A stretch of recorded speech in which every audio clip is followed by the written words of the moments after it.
This video is going to be my thoughts and feelings and opinions around the new 2025 Anaconda movie. I have been enjoyed doing these recently, so I figured that I would keep doing these. I really love film and movies. I love to pick apart plot lines and deeper meanings within those, so if that's something that interests you, I'd love for you to stick around and listen to what I have to say. Thanks for checking out my channel, but yeah, let's get into it. Going into this, I had expectations that this would just be another reboot, another remake, okay, cool, they're remaking the other Anaconda movie.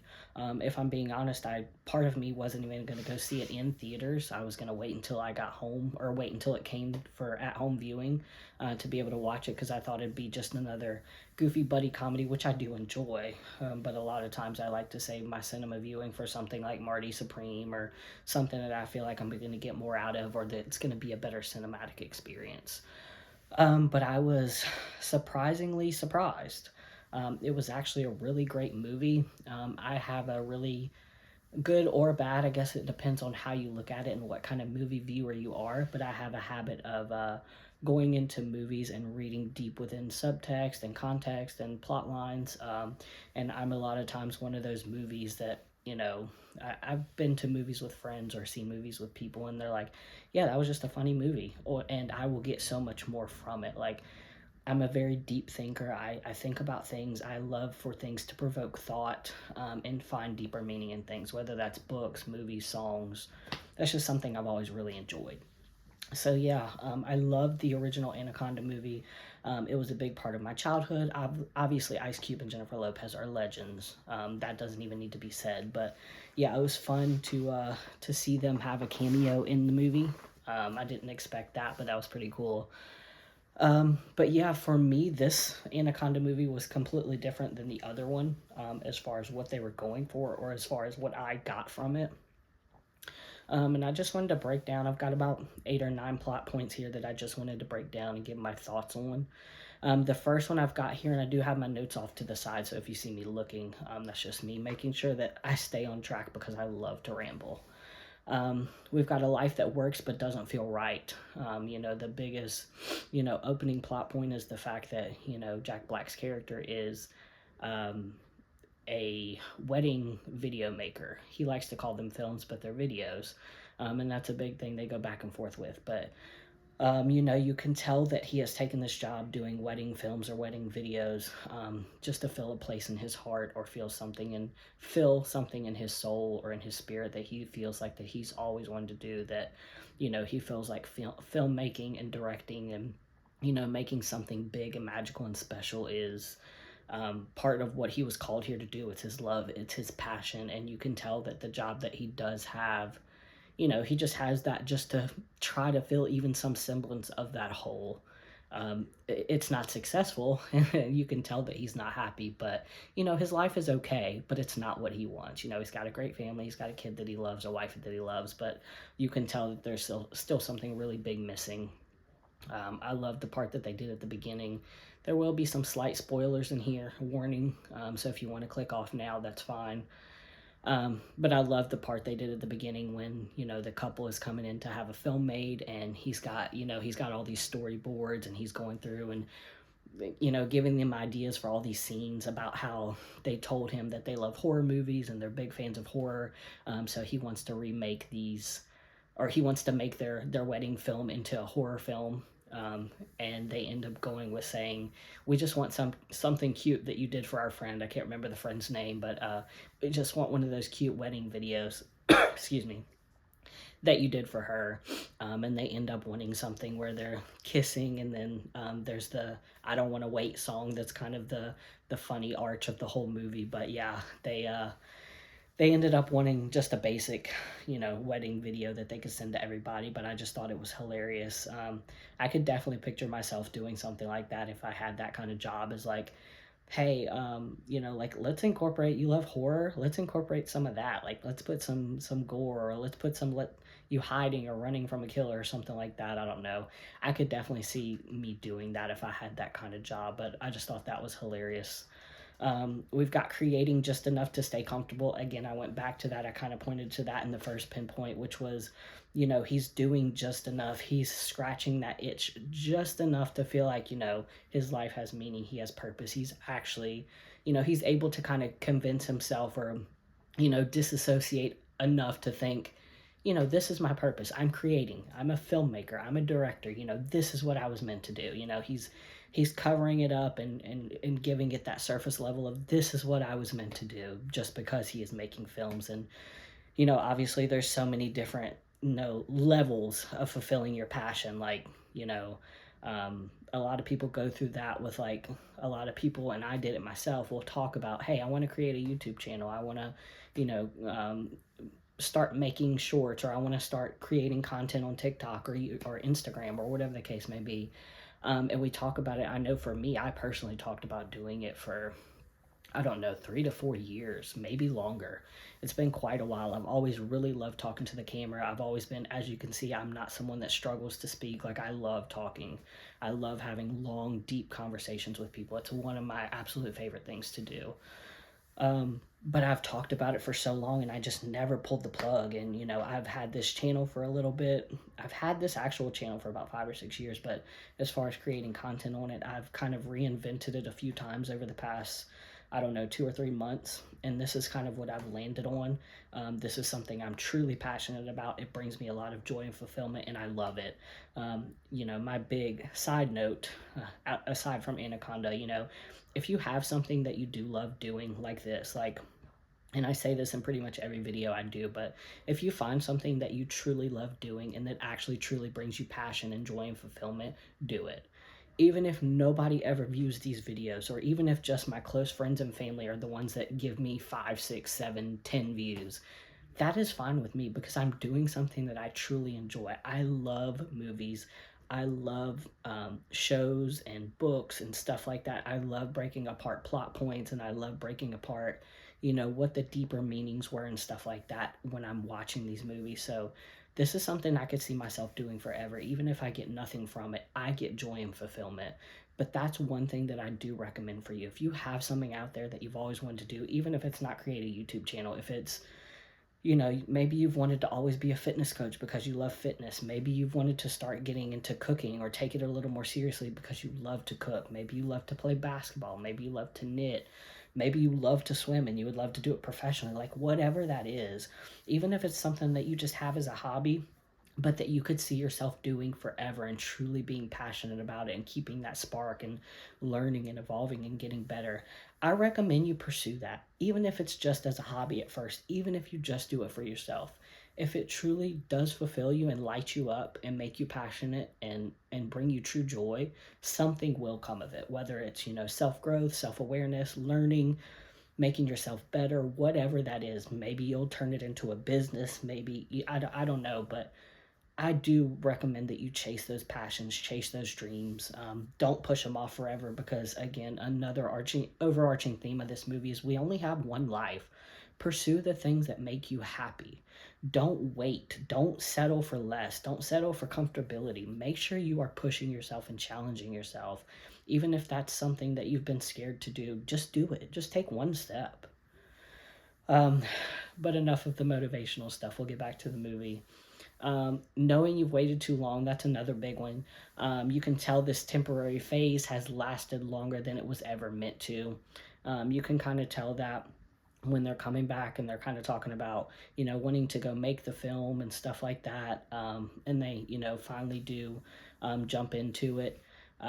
You could tell that he's been doing, again, with the way that he feels and just the way they portray his character and the way they've set it up, you can tell that he's just been doing the wedding films for way too long, that it was something that was meant to be short term. They talk about, the guy that's there talks about him eventually taking over the company. He's like, don't you want all this to be yours? And you can kind of tell he's just like, no, I don't. Like, that's absolutely not what I want at all. So you can tell that he has just stayed just a little too long. He has overstayed his welcome personally for his own comfort, and he knows that he is just settling. And that's the kind of part that we jump into, the chance that forces a decision. Going to Brazil isn't about the project. It's about finally saying yes to something risky. And he finally takes a chance. He finally pursues something that he loves. He finally says, yes, I'm going to do this. I have one life. I've always wanted to do this. This is something I'm very passionate about. Me and my friends, we have always talked about doing this. Let's do it. Let's not wait another second. No matter what we have to do, we'll get loans, we'll get second mortgages on our house. We'll do literally whatever we have to do. Let's go do it. Let's take this chance. So they do it. And that's amazing. A lot of times that is the part that us as humans get stuck in, is the before, is the, I'm not going to take a chance. What if I fail? What if it doesn't go how I wanted to? What if, I do this and nobody likes it? That what if part is what keeps us stuck. It's what keeps us stagnant. You have to take a chance. You have to take a risk. And that was one big thing that really sat with me with this movie. Leaving comfort is the real leap. Again, that is the part. That is the big climax of the movie, is leaving your comfort zone and leaving what you're comfortable with. And in this case with the movie, leaving his, wedding career. And I think they said they were going to go for 2 weeks to Brazil, and film this, or maybe it was 3 weeks. Leaving that comfort of, this job and going there and pursuing a lifelong dream that him and his friends have had, that, that's a real chance that you have to take. But you have to force yourself to do that. The dream is harder than expected. And of course, when they get there, they think they're just going to go, they're going to find this snake handler guy. He's already going to have a snake. So they're already going to kind of have it set up, to where he's got the snake. It's under control. Everything's fine. And then, as the movie goes on and, the snake unfortunately passes away. So then they have to face the fact of, it's one of two things. Either we're going to stop and go home because there's no more snake. We're going to find another snake. So, of course, they stay and they try to make the movie. And they, of course, do eventually make the movie. But, that's the big thing, is they have that turning point where they can take one of two paths. Either go home because the snake is dead, or we can stay and either find a snake and another snake and do the movie. And of course they choose to stay. And then the danger makes it real. The anaconda, in the moment he's thought to be dead, forced the question of whether the dream is worth it. Again, coming back to that plot point of when they really have to make that decision, like when they figure out that, the snake has passed away, and they're going to have to actually go out into the anaconda, literally in Brazil, real life, not just a bunch of these nerdy people together that, hey, we want to make a film, it'd be fun. No, they're actually out in Brazil and have to find an actual anaconda if they want to finish this movie. That part forces it for them to realize it's real. The danger is actually real. They could be killed. They may not make it back home. And you see as things progress throughout the movie that, of course, with movies like this, they build up the plot, and there are a lot of dangerous parts where they could die. And at one point they think Jack Black's character is dead, and that makes it all too real. There are multiple times when it's not just, again, friends just being around and making a movie together. It's, oh, we could die, we may not make it back. So yeah, that was crazy. Obviously you can relate that to so many things in life, but a lot of times when you step out of your comfort zone and you make that decision to pursue whatever you want to pursue, that makes it real.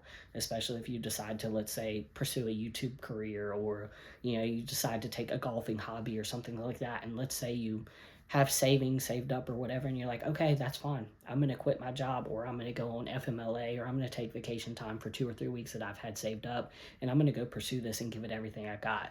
That danger of the fact that you may waste your whole life savings, or you may quit your job and use up all of your savings and nothing may come of it, that danger makes it real. You may not have anything left when you're done.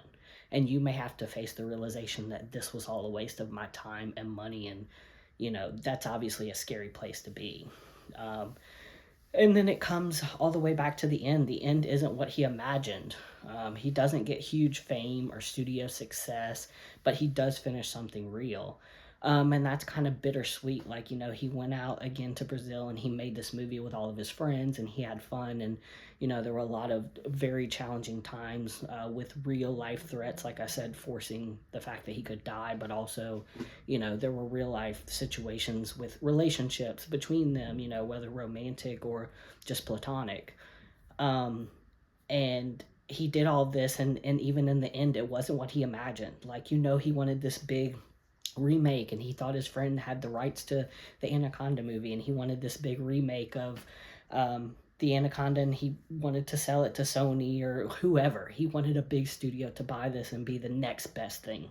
You know, he wanted this to be the big thing that was going to blow up the box office, bringing Anaconda back, and that's just not what happened. That's not reality. And then peace without the perfect income. He didn't get every outcome. I'm sorry. He didn't get everything he wanted, but chasing the dream ends up being big enough. Again, a lot of times when we're pursuing something like just what I was talking about, if you decide to pursue your dream, again, I'll go back to me and relate it back to me is, you know, with this YouTube channel, you know, I may not blow up. I may get 5 views on every video. I may get 0 views. There may be nobody out there that actually watches this. But at the end of the day, even if I don't get fame or success or never make a career off of this, and this just ends up being a hobby, at the end of the day, the goal that I've chose that is success for me is me enjoying the way, me enjoying the process, making sure I'm learning, making sure I'm bettering myself, making sure I'm doing something I truly do enjoy, making sure I'm doing something I truly am passionate about. That is the biggest thing for me, because at the end of the day, I don't want to have any regrets. I don't want to have anything holding me back or saying, you know, what if, or I wish I would have done this, or I wish I would have done that.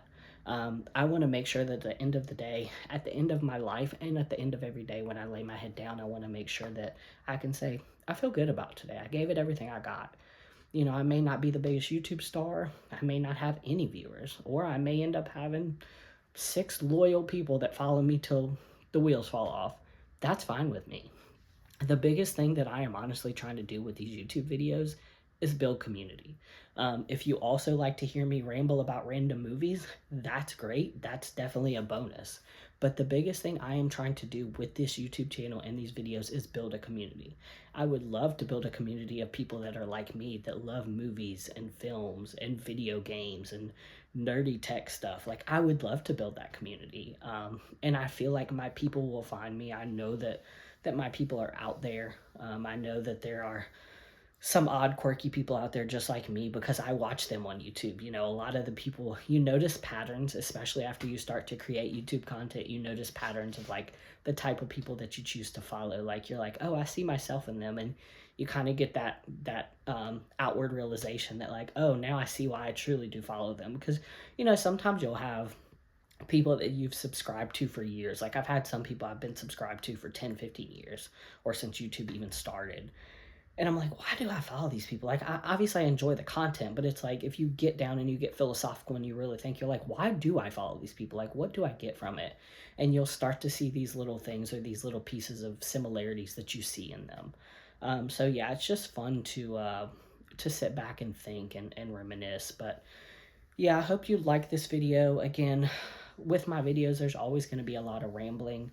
I'm not going to apologize for that, just because that's who I am as a person. I love to talk. I love to give my opinions and thoughts, and just, you know, how something makes me feel.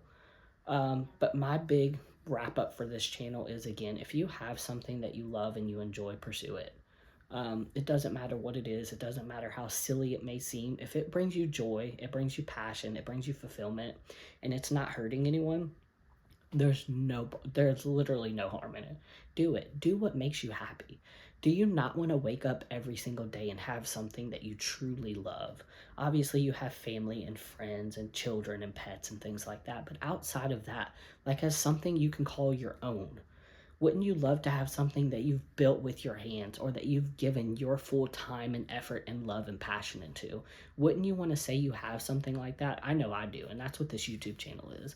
I know that at the end of the day, again, if I go 20 years down the line and this thing gets no flack, like, there's no feedback at all, and it's just me uploading a content of videos or a library of videos that goes nowhere, I'm okay with that, because I can say that I truly did something I love and I gave it everything I have. Y'all have a good Sunday. It is Sunday evening over here where I'm at. Have a good week. Again, like, comment, and subscribe. I would love to see comments left down below. I love interacting with community.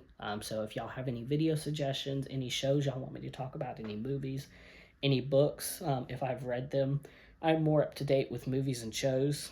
I have read some books, and I'm always looking for new suggestions. But yeah, if y'all have any suggestions, leave them in the comment below. And y'all have a good day. Again, remember, do something today that truly makes you happy.